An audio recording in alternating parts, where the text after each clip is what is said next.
성경에서 가장 읽기 힘든 책을 하나 고르라고 한다면 많은 사람들이 어떤 책을 택할까요? 많은 사람들이 뇌기를 택한다고 합니다. 불면증에 시달린 어떤 분이 뇌기를 읽다가 저절로 잠이 들었다고 할 만큼 뇌기는 신앙생활을 오래 한 분들도 읽기가 쉽지 않은 책입니다. 또 뇌기는 책 제목 때문에 많은 오해를 받고 있습니다. 뇌기는 이스라엘 12지파 가운데 뇌지파와 관계 있는 책입니다. 즉 뇌기는 구약시대의 성막이나 성전에서 하나님께 제사를 드리고 또 백성들을 축복하는 일을 감당했던 제사장들의 지침서입니다. 그렇기 때문에 많은 분들이 뇌기를 목사나 예배 인도자들이나 읽고 공부하는 책이라고 그러니까 잘못 알고 있습니다. 그러나 실은 뇌기는 하나님의 거룩한 백성과 제사장의 나라로 부름을 받은 모든 이스라엘 백성들에게 주신 말씀이 뇌기입니다. 특별히 뇌지파라든지 제사장들에게만 주신 말씀이 아니라는 것이지요. 뇌기는 하나님의 백성들이 어떻게 하나님 앞에 나아갈 수 있는지, 또 하나님의 백성이 어떻게 거룩하신 하나님과 지속적으로 교제할 수 있는지에 대해서 말씀하고 있기 때문입니다. 더구나 뇌기는 39권의 구약 성경 가운데서 가장 복음적인 책이, 우리가 생각할 때 아주 어렵다고 생각하지만 가장 복음적인 책이 바로 뇌기입니다. 즉 예수 그리스도의 복음에 대해서 가장 풍성한 계시를 그림 언어로서 어떤 장면들로서 우리에게 생생하게 보여주고 있기 때문입니다. 그래서 그 내용을 제대로 알고 읽으면 성경 가운데서 가장 은혜로운 책이 바로 뇌기인 것입니다. 그래서 가장 어렵게 여겨지지만 그 내용을 알고 나면은 가장 은혜로운 책이 뇌기인 것입니다. 뇌기로 번역된 이 책의 히브리어 성경의 제목은 그리고 그가 부르셨다는 것입니다. 우리 성경은 그 성경의 주제에 맞춰서 제목을 붙이는데 히브리어 사람들, 즉 유대인들이 붙인 책 제목은 항상 그 성경의 첫 구절을 가지고 제목을 가지고 있습니다. 그래서 창세기 같은 경우에는 베레시트라고 하거든요. 하나님께서 창조하셨다고 하는 것처럼 뇌기에는 그리고 그가 그를 부르셨다라고 하는 그런 말씀으로 되어 있습니다. 여기서 그는 하나님인 거죠. 하나님께서 누구를 부르셨습니까? 모세를 부르셨습니다. 어디에서 모세를 부르셨습니까? 뇌기 1장 1절을 보면 하나님께서는 회막이라고 하는 곳, 우리가 잘 이해하기로는 성막이라고 하는 곳에서 모세를 부르셨습니다. 출애굽기 40장에서 성막이 완공된 것을 우리에게 보여주셨습니다. 성막이 만들어지기 전에는 하나님께서는 항상 시내산에서 모세와 만나셨습니다. 그리고 하나님과 모세 둘만 만났습니다. 그래서 하나님과의 만남은 특별한 사건이었습니다. 왜냐하면 특별한 사람이 특별한 장소에서 하나님과 만났기 때문에 하나님과의 만남은 모든 사람에게 주어진 은혜로운 기회가 아니고 특별한 사건이었다고 하는 것이지요. 그런데 하나님께서 모세에게 성막을 만들라고 하신 것입니다. 왜 만들려고 하셨을까요? 하나님께서 이제는 모세만 단독으로 그리고 시내산에서 만나는 것이 아니라 이스라엘 백성들 가운데서 그들을 항상 직접 만나고 싶었기 때문입니다.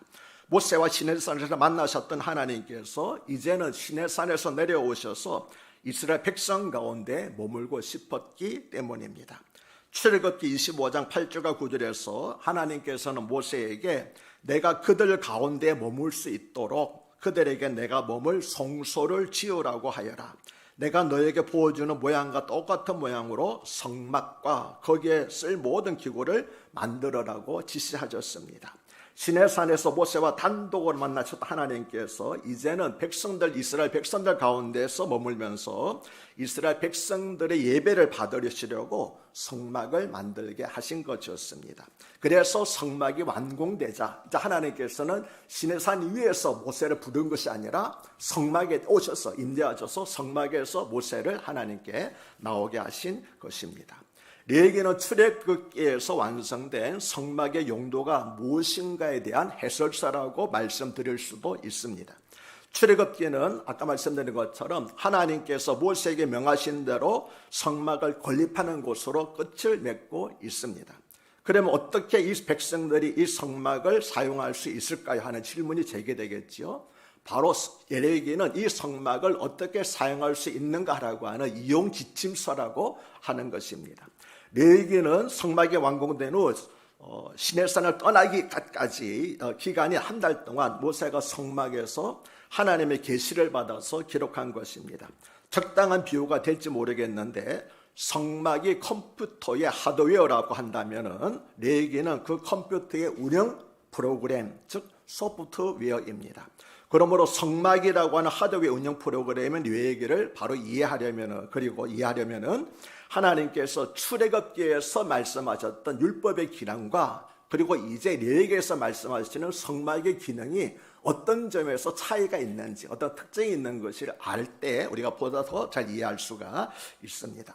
먼저 율법을 출애굽기에서 말씀하신 율법의 기능을 살펴보면은 율법의 기능은 크게 두 가지입니다. 첫째는 죄를 깨닫게 하는 것이고, 둘째는 정죄하여서 죄 확산을 방지하는 것입니다. 왜냐하면 법이 없으면 죄를 죄로 여기지 않게 되고, 그리고 법이 없으면 그 죄에 대해서 벌을 줄 수가 없기 때문입니다. 그러니까 율법은 죄라고 하는 우리의 문제를 드러내는 것에 1차적인 목적이 있었던 것입니다. 죄의 문제를 해결하는 것이 아니라 죄가 무엇인가 하는 그거를 드러내는데 율법의 1차적인 목적이 있었습니다. 그러면 성막의 기능은 무엇일까요? 크게 세 가지입니다. 첫째는 하나님께서 이스라엘 백성들 가운데 거하시는 성소, 즉 하나님이 그들과 함께 하신다고 하는 임마누엘의 표징이었습니다. 둘째는 이스라엘 백성들이 하나님께 예배하는 장소, 즉 하나님과 만나 교제하는 만남의 장소로서의 의미가 있었습니다. 세 번째가 가장 중요한데, 이스라엘 백성들의 죄를 범하게 되면 제사를 통해서 그 죄의 사함을 받는 곳이 바로 성막이었습니다. 즉 성막은 출애굽기에서 제기된 율법이 정죄했던 그 죄의 문제를 어떻게 해결할 수 있는가 하는 해답으로 주신 것이 레위기요 그리고 성막이라고 하는 것입니다. 그러므로 만약 하나님께서 율법만 주시고 성막을 주시지 않았다면 구약의 성도들은 한 사람도 구원받을 길이 없었을 것입니다. 왜냐하면 어떤 사람도 아무라도 율법을 다 지킬 수는 없기 때문입니다. 그러나 육신의 연약함으로 말미암아 죄를 범하게 되었을 때 흠없는 어린 양을 데리고 성막에 번제단으로 가서 속죄제사를 드리면은 그 죄에 대한 사함을 받을 수가 있었던 것입니다. 그래서 한마디로 율법이 정죄하고 죽이는 기능을 한다면 성막은 그와 반대로 어떤 기능입니까? 대속을 통해서 죄사함을 주고 살리는 기능을 하는 것이 바로 성막이었던 것입니다. 즉 율법으로는 죄를 깨닫고 성막에서는 속죄 제물을 통해서 사함을 받게 된다는 것이었습니다. 따라서 이런 기능이 있는 성막은 예수님께서 육신을 입고 이 땅에 오셔서 우리의 죄를 대속해 준 것에 대한 모형과 예표였던 것입니다. 그런 점에서 성막과 레위기가 가장 복음적인 책이라고 말하는 것입니다. 레위기는 크게 두 부분으로 나누어집니다. 전반부인 1장에서 16장은 죄인들이 하나님께 나아가는 방법을 말합니다. 그것은 제사와 정죄를 통해서 하나님께 나아가는 것이었습니다.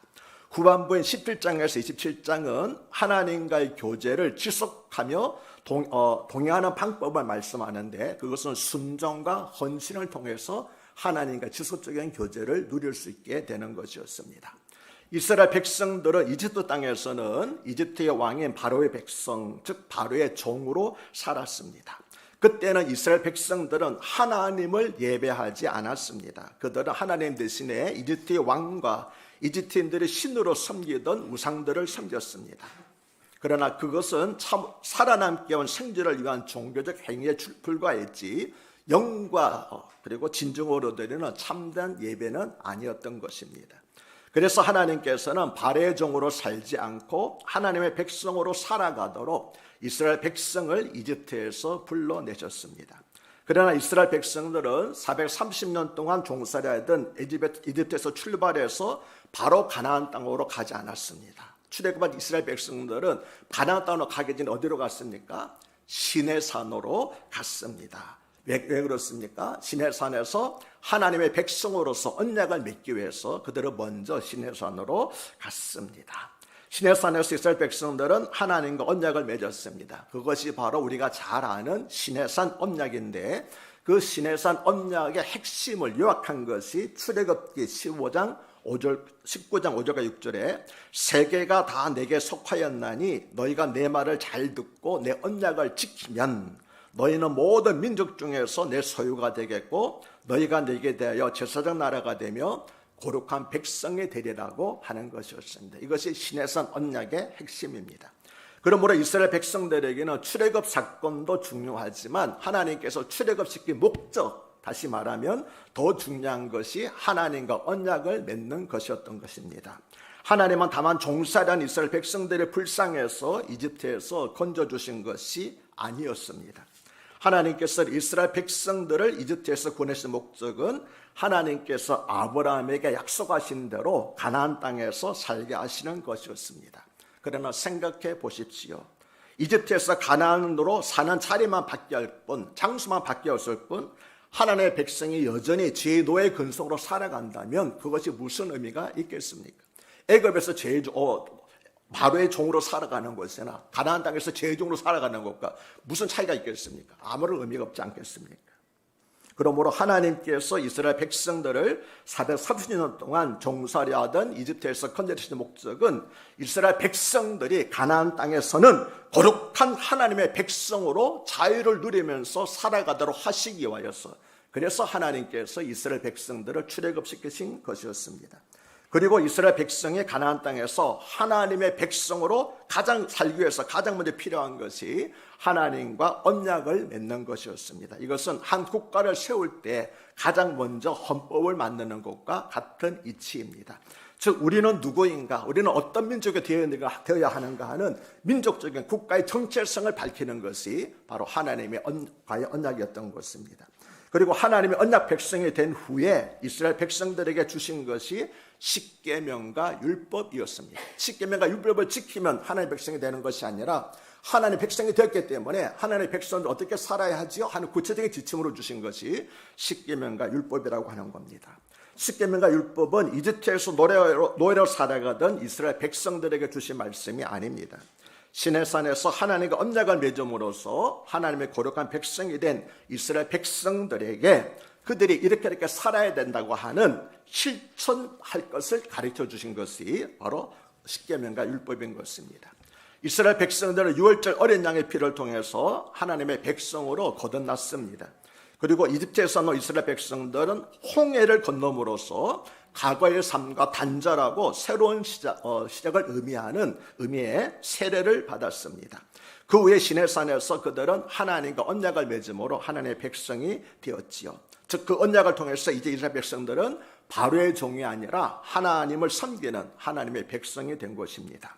그러므로 이제 그들은 하나님을 예배하는 거룩한 백성, 제사장 나라, 하나님의 자녀로 살아가야 하는 것이었습니다. 그리고 어떻게 사는 것이 거룩한 백성과 제사장 나라로 살아가는 것인가 하는 구체적인 지침으로 주신 것이 바로 십계명과 율법이고 또한 레위기에 있는 가르침이라는 것입니다. 이 사실은 저와 여러분에게도 동일하게 적용이 됩니다. 하나님께서 우리를 구원하신 목적은 그저 교회에 나오도록 하시기 위한 것이 아니었습니다. 세상에서 죄의 종으로 살던 우리를 불러내셔서 거룩하신 하나님의 백성으로 구별된 삶을 살아가도록 우리를 제약으로 물든 세상에서 구원해 내신 것이었습니다. 그러므로 사랑하는 여러분, 우리가 교회에 나와서도 여전히 죄 아래에 있는 세상의 방식과 가치관으로 살아간다면 그것은 하나님께서 우리를 구원하신 목적이 아무런 의미가 없게 만드는 것입니다. 단지 교회에 나올 뿐이지, 그냥 예수님을 섬기다 갈 뿐이지, 우리가 살아가는 방식과 가치관이 옛날 방식 그대로 제약된 살던 그대로 살아간다면 이 일을 위해서 예수님께서 죽으셨습니까? 그래서 교회라는 건물을 세우기 위해서 예수님 죽으셨습니까? 그게 아니라는 거죠. 하나님께서 이스라엘 백성들을 출애굽시킨 것은 거룩한 하나님의 백성으로 살도록 하기 위한 것처럼 예수님께서 십자가에서 죽으시고 우리를 죄와 사망의 권세에서 건져내신 것도 거룩한 백성으로 이 세상을 살아가도록 하신 것이었습니다. 앞서 말씀드린 것처럼 4개의 히브리 성경 제목은 그리고 그가 부르셨다라고 하는 것입니다. 성막이 완성된 후에 하나님께서 모세를 부르셨습니다. 하나님께서 해막으로 모세를 부르셔서 한 달 동안 주신 말씀이 바로 레위기라고 말씀을 드렸습니다. 하나님을 예배하는 백성으로 거룩한 백성과 제사장 나라로 살아가도록 하나님께서 출애굽한 이스라엘 백성들에게 더 구체적으로 주신 말씀, 십계명과 율법 외에 더 구체적으로 자세하게 주신 말씀, 부부생활을 어떻게 할 것인가, 사회생활을 어떻게 할 것인가는 여러 더욱 자세한 지침을 주신 말씀이 바로 레위기인 것입니다. 구약 성경 안에 나오는 613개의 율법 중에서 무려 240개가 넘는 율법이 레위기에 들어 있습니다. 그래서 이스라엘 백성들의 삶에 가장 기본적이고 중요한 내용을 담고 있는 책이 레위기입니다. 이스라엘 백성들의 신약성 언약을 통해서 맺어진 하나님과의 특별한 관계를 계속 유지하는 데 필요한 것이 무엇인가를 가르쳐 주신 것이 레위기이고, 또 죄로 인해서 이스라엘 백성들이 하나님과의 관계가 끊어졌을 때 어떻게 하면 그 관계를 회복할 수 있는가 하는 것을 가르쳐 주신 것이 바로 레위기였습니다. 예수님은 돌아가시기 전에 제자들에게 마태복음 20장 28절에서 인자가 온 것은 자기 목숨을 많은 사람의 대속물로 주려 함이라고 말씀하셨는데, 여기서 예수님께서 대속물이라고 하신 것은 바로 레위기에 있는 제사 제도를 염두에 두고 하신 말씀이었습니다. 그러므로 레위기를 알아야만 예수님께서 우리의 죄를 구속하시기 위해서 십자가를 지신 복음의 의미를 깨닫게 되는 것입니다. 이 레위기는 먼저 번제, 소제, 화목제, 속제제, 속건제라고 하는 5대 제사를 소개하는 것으로 시작합니다. 그런데 골로새서 2장 17절에서 이것들은 장래일의 그림자라고 말씀한 것처럼 5대 제사는 모두 장차 예수 그리스도에게서 성취될 구속사역의 일면들을 예표한 것이었습니다. 즉, 첫 번째로 번제는 희생제물을 통째로 불에 떼어 드리는 제사인데, 마태복음 26장 39절에서 예수님께서 나의 원대로 마옵시고 아버지의 원대로 하옵소서라고 기도하신 전적인 헌신을 상징하는 것이었습니다. 두 번째로 소제는 곱게 가루로 만든 곡식을 드리는 제사였는데, 히브리서 4장 15절에서 모든 일에 우리와 한결같이 시험을 받은 자로 돼 죄는 없으시라고 말씀한 죄가 없으신 예수님을 상징하는 것이 바로 소제였습니다. 세 번째로 화목제는 요한일서 4장 10절에서 우리의 죄를 위하여 화목제로 그 아들을 보냈음이라고 말씀을 하시는데, 하나님과 우리 사이로 죄로 말미암아 가로막혔던 담장을 허무시고 하나님과 우리 사이를 화목하기 위해서 오셨던 예수님의 사역을 상징하는 것이 화목제였습니다. 네 번째로 속죄제는 마태복음 20장 28절에서 자기 목숨을 많은 사람의 대속물로 주려 하심이라고 하신 그것을 상징하고 있고, 마지막 다섯 번째로 속건제는 이사야 53장 10절에서 그 영혼을 속건제물로 드리게 이르면 그가 그 씨를 보리라고 하신 말씀을 의미하고 있습니다. 이와 같은 레위기의 여러 가지 가르침 가운데서 핵심은 16장입니다. 레위기 16장은 1년에 한 번 드리는 속죄일에 대한 규례를 설명하고 있습니다. 잠깐 설명을 드리면, 이날 대제사장은 속죄제물로 수염소 2마리를 준비하였습니다.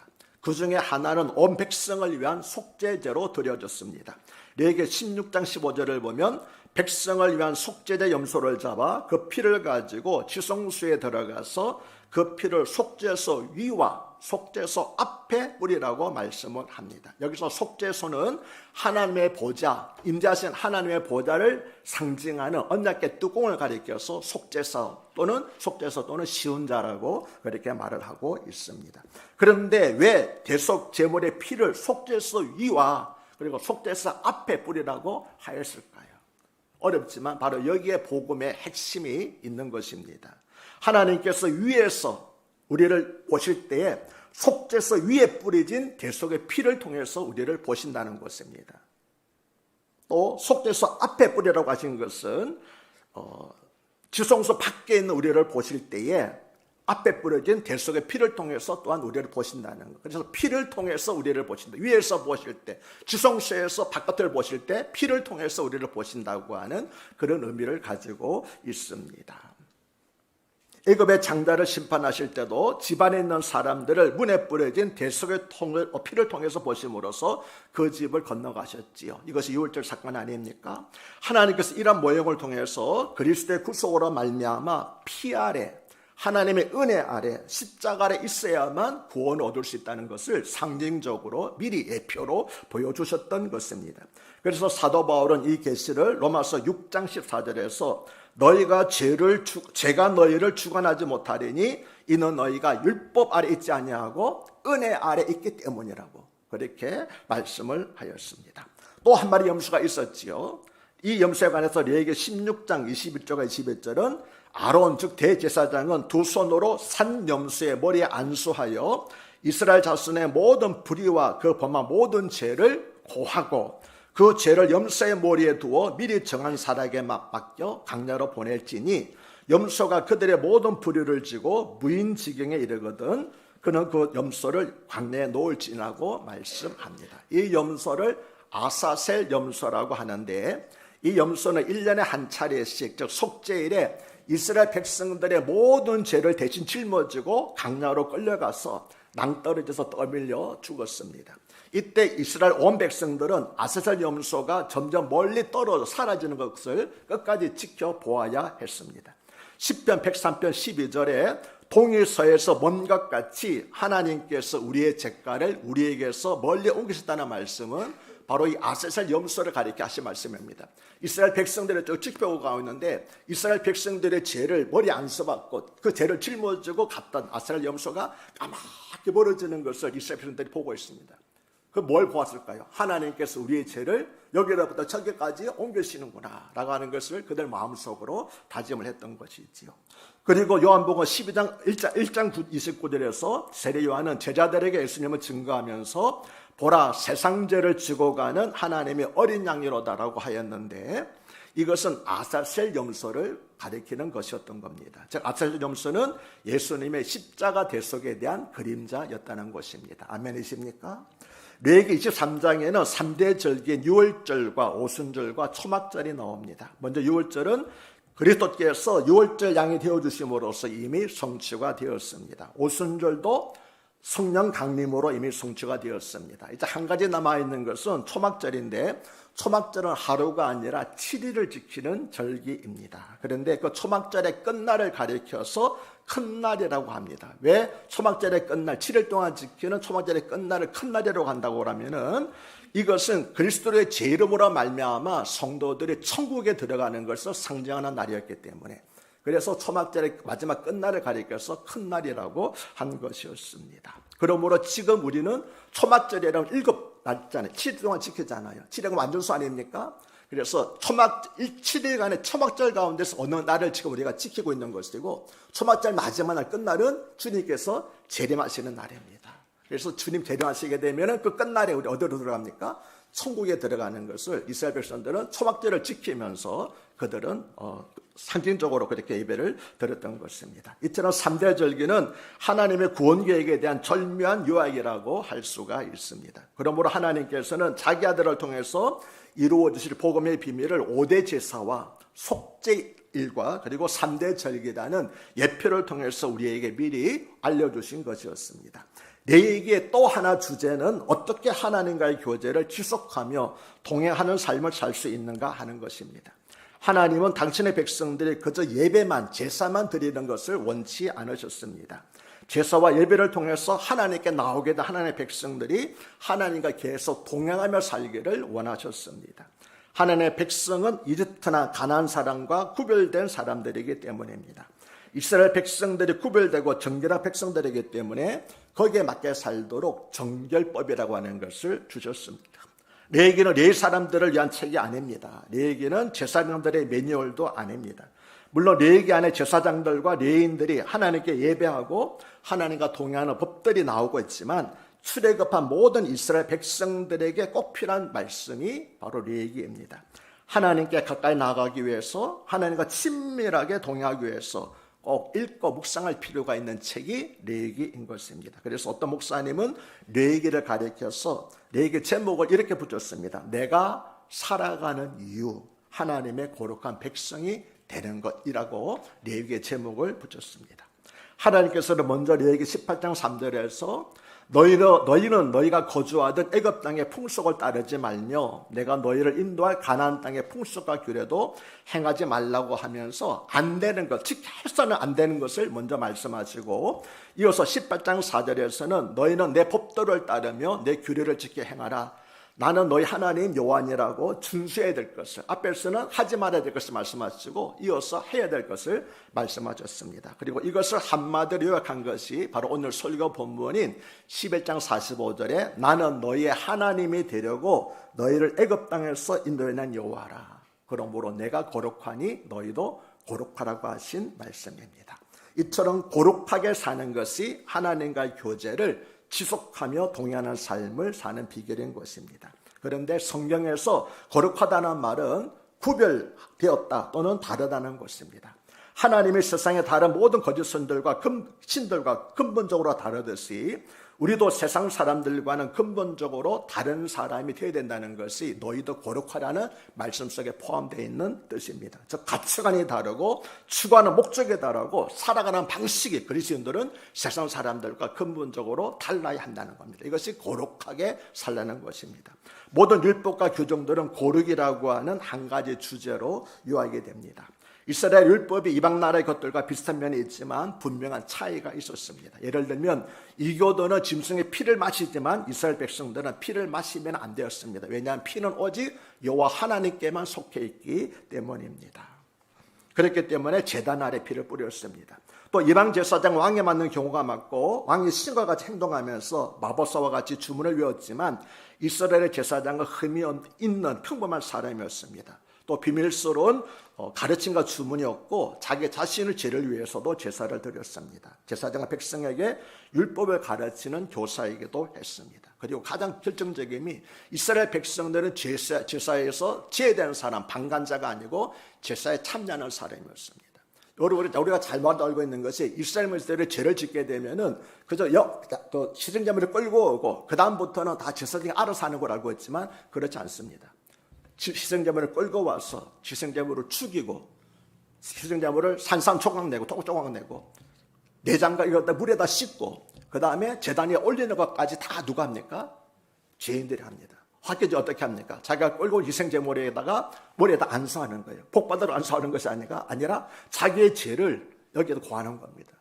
이 염소가 이 양이 내 죄를 위해서 죽는다는 거죠. 그래서 자기의 죄를 낱낱이 고하고 난 다음에 그 죄를 짊어지고 죽어야 될 희생을 자릅니다. 머리를 자르고 손발을 자르고 내장을 자르고 뭡니까? 우리의 생각으로 우리의 손과 발로 우리의 마음으로 지었던 모든 죄들을 물에 씻는 거예요. 깨끗하게 회개하는 마음으로. 그 다음에 불타서 없애지는 것이 바로 속죄 제사였던 것입니다. 이방의 제사에서 백성들은 구경꾼에 불과했지만 이스라엘 백성들은 이처럼 자신의 손을 제물에 얹고 죄를 고백하고 짐승을 자기 손으로 죽였습니다. 그러면서 그들은 그 짐승 죽는 것을 볼 때 이 짐승이 나를 대신해서 죽는 거라. 그래서 결국 누구를 바라보겠습니까? 십자가에 달려 돌아가신 예수님을 바라보도록 한 것이었습니다. 이 모든 것은 예수 그리스도의 속죄 제사를 향한 그림자였던 것입니다. 레위기를 읽으면은 인간의 죄가 얼마나 심각한지 그리고 하나님께서 얼마나 죄를 미워하시는가를 배울 수 있습니다. 하나님은 자기 백성이 거룩하기를 원하십니다. 레위기를 잘 알아야만 우리는 예수 그리스도의 대속의 죽음을 바로 이해할 수가 있습니다. 마지막으로 레위기의 명령들은 신약 시대에도 타당한 것인가 하는 의문이 제기될 수 있습니다. 그렇다면 우리도 이스라엘 백성들처럼 레위기에 나오는 것처럼 이런 제사를 계속 드려야 됩니까? 대답은 뭘까요? 하지 말라는 겁니다. 왜 그렇습니까? 이것들은 다 그림자였는데 예수님께서 오셔서 모든 제사를 다 완성하셨기 때문에 우리는 더 이상 이스라엘 백성들이 드렸던 그런 제사는 드릴 필요가 없습니다. 절기도 마찬가지입니다.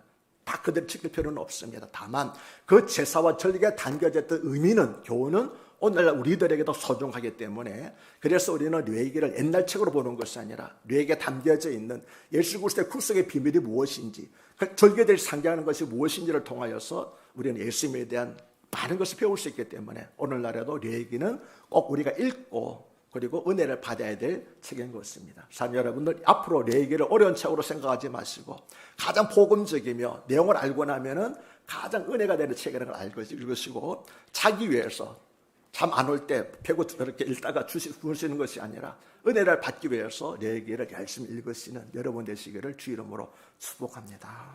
하나님 아버지, 오늘 레위기에 대해서 잠시 말씀을 드렸습니다. 짧은 시간에 다 말씀을 드릴 수 없겠지만 레위기를 통하여서 우리가 거룩한 삶을 사는데 도움이 되게 하여 주시옵소서. 하나님께서 내가 거룩하니 너희도 거룩하라는 말씀처럼 우리도 하나님 다른 신들과 구별된 것처럼 저희들도 세상과 구별된 성도의 삶을 살 수 있도록 도와주시옵소서. 예수 이름 받들어 간곡히 기도드리옵나이다. 아멘.